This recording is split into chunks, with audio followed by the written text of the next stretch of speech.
All right, so this is Baker and Molasses at the movies, but we're at BookStoreOne tonight, and we're talking about The Irishman, which is based on the book I Heard You Paint Houses. We've talked about the book.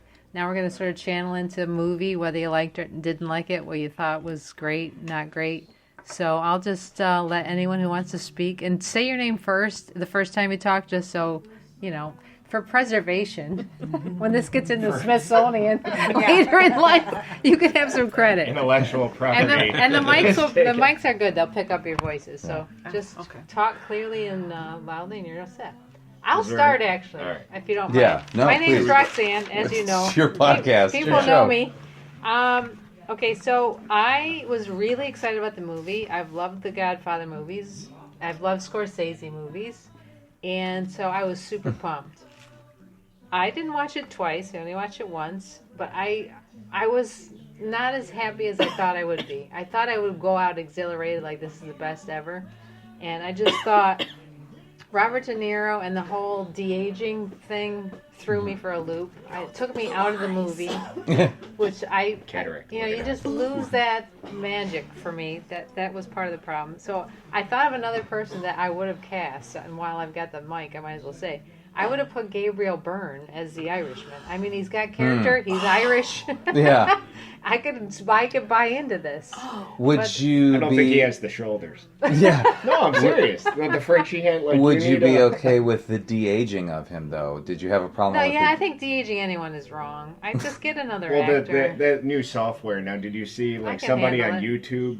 You know how they can manipulate faces now, Right. and Yeah. stuff like that. Some kid basically took the Irishman, used what is just simple software, and basically applied it to the Irishman. And they have like side by side. This just came out like yesterday. Side by side clips of it, and his work on De Niro looks 10 times better than what happened. Right. So, Well, I mean, anyway. there's the argument too of like what Peter Harkness's performance in Rogue One, which is just literally just a motion capture, like uncanny valley animation, for lack of a better word, Right. with like real humans in it. So Right.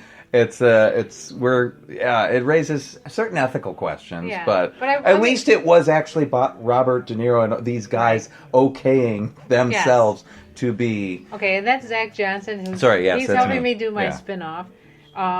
And so I'll just say the positive. Like, I really love Joe Pesci's performance above all. I think he's when the best he was performance. shaking and Yeah. eating that bread, I mean, I just was Yeah. like melting. Like, this is a performance. I'm buying into this guy. So I'll shut up now and let everyone else talk. So, what do you think about The Irishman? Well, my name is Ryan Praefke, and I actually just well, first of all, in the book, I found it fascinating that Frank Sheehan hated the title, So I Heard You Paint Houses.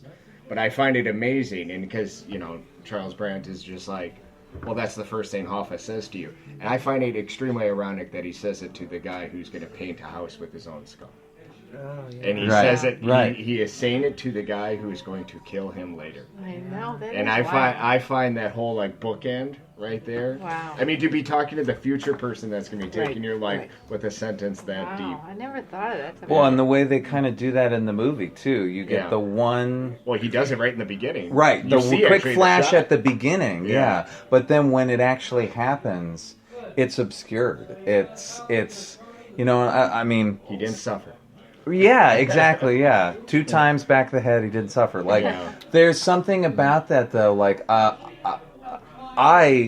did not read the book, so let's full disclaimer. Like, I'm coming in purely from a cinematic point of view, and I mean, I thought this was a fabulous movie. It sort of brings me the idea of an Irish wake. It's so elegiac, and everyone's going to talk about it's long, but life is long, and I feel like you need that length. You need to feel the passage of time, the real regret.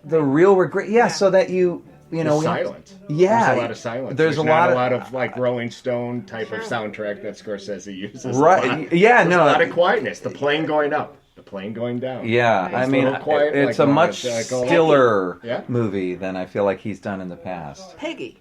Yeah. Peggy never says a word. Well, Right. She says neither the she's adult. conscious why of haven't the you movie. called Joe? Yeah. Right. Why? Not the adult doesn't say much. She has one line. The child doesn't say anything. No, but I love She how watches. But she effective. She's the is avatar. she Yeah. is the conscience. But Yeah. it was very She gave a great effective. speech I about agree. Hoffa. It was very Yeah. Yeah. In the I thought schoolroom. her That's right, performance yeah. was very effective. Well, It that's was I'm Jean Daly. She was unsettling. Yes, she was You know, very as unsettling. As you saw her standing there looking at what was happening with the adults, what was happening with her father, and with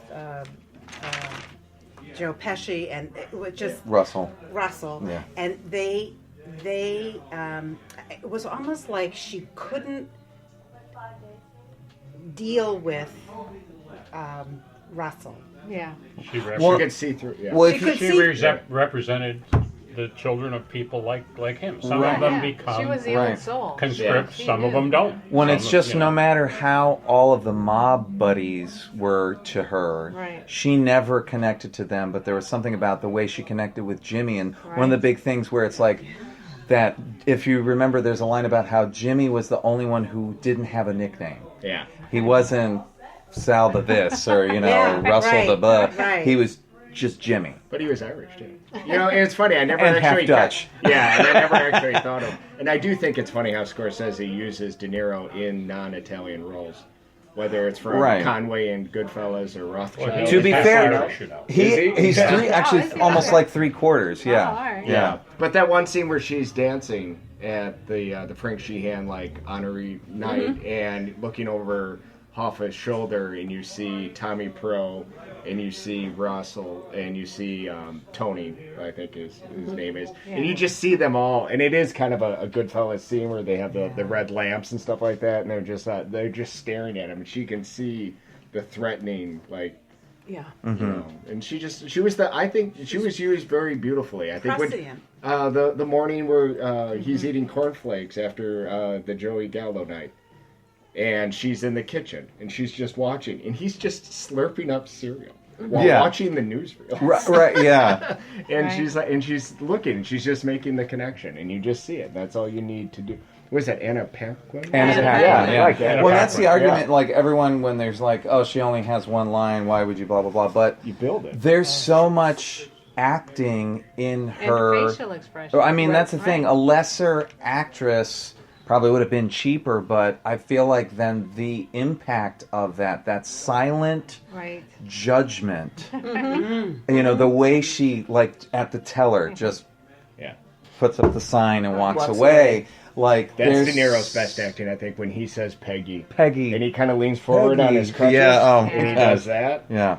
And I think that would I just want to, if there was one thing where they say, like, did Frank Sheehan, let's just say, kill Hoffa? Is this story, like, somewhat real? I guess it has been confirmed that he had no relationship with his daughter starting on August 3rd. Yeah. Right. And there's something about why would Well, July 30th, Right. when Hoffa got killed, But I feel like those things are just too coincidental. Why would you lose a relationship like that Well, with when your he daughter? came home And he's not even helping. and he hasn't Missing person. he hasn't called Jimmy's Right. wife. Right. Right. Why haven't you call And John? he's- That's the one and line he's by sitting Peggy. there, Yeah. and he's trying to be as comfortable as he could be, given that internally, he's torn up. And she just bores right into him. Yeah. Well, he goes to Well, the it was sidebar. an intervention in a sense. Yeah. Karen, introduce yourself, and then we'll have Tom introduce. Oh, I'm Karen Vartanian. Okay. Tom, what did you want to say about the movie? Well, Tom Daly. Okay. I'm an easy mark for this. I knew I was going to love it, and I did. And I mean, streaming and the types of series that streaming has brought to Netflix and Prime and so forth, The Night of, The Crown, Sure. some of the best literary work I've seen, book or cinema.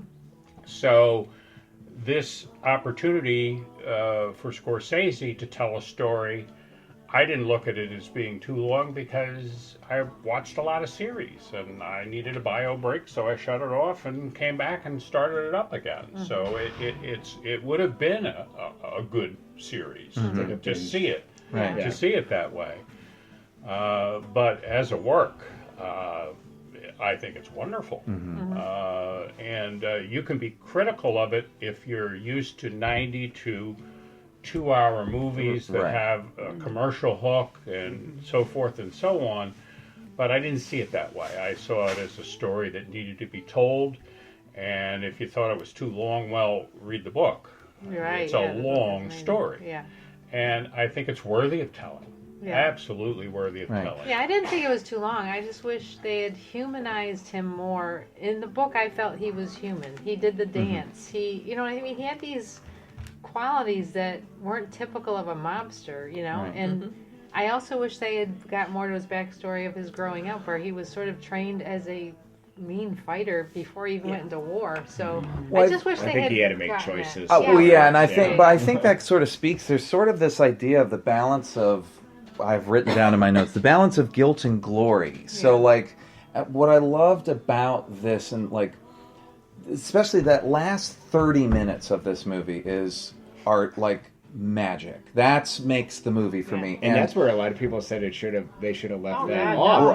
But it is magic. No, my God! I mean, I think that's so many articles. Well, that's about, because like, why didn't they do it just right after? Because a younger Scorsese wouldn't have added that. No. Like if you think about, let's relate it to Goodfellas, where it's this remorseful Harry Hill talking about, oh, my glory days of when I was out there and doing this, and now I'm a schlemiel ordering, pasta, and I get egg noodles with ketchup. But this really, the thing about Frank is, I don't think there's no glory. He's not really like reveling in his thing. He's a workman. And that's just it. He's a truck driver. Right. He's a workman. He starts to find his way, and he's alone.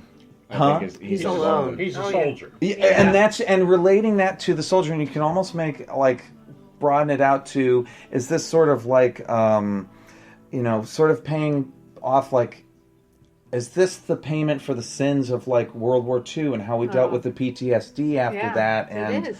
Because his drinking accelerated after Jimmy died.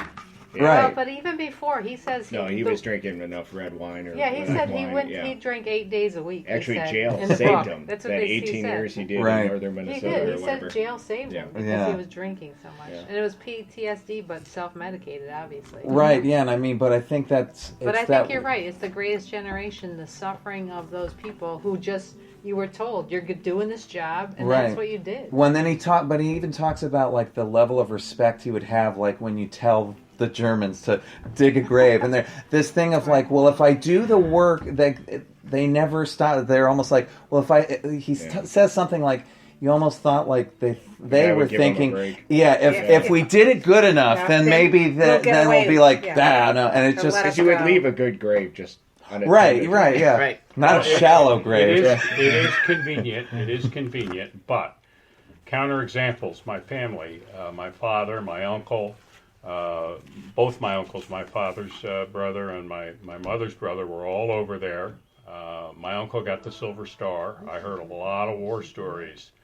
And my earliest memory of my father, I was born in 1944. He sent me a postcard from Paris. They were liberating Paris. He hadn't seen me yet. Came back. My earliest memory was going to church with him. Oh, wow. He was absolutely a very moral person. Saw a lot of action. So, the environment. But there's some people that I think come out with. A broader perspective on morals than some of us. Sure. And a Catholic upbringing doesn't necessarily support. Well, not everyone goes in with truly altruistic ideas too, and but if you go in with altruistic ideas, they're going to get shot down just as fast. But did he also see 411 days of actual combat? Yes, he did. And I think, what is it, the average was 80 days? Right. And he saw 411. Yeah. My father was in the North African and Sicilian campaign, and he was 20 years old, and he was an ambulance driver in Patton's army for the field, one of the field hospitals. And you can't tell me that a 20-year-old kid is not going to be changed, right? Yeah, by having to pick up the bodies of guys he ate breakfast with. Yeah. Yeah. Yeah, not changed for sure, but not necessarily following Not easily corrupted following a life of necessarily. crime as a result. Yeah. Right. Yeah. I mean, I'm not implying that, but I think like it's the people like Frank, like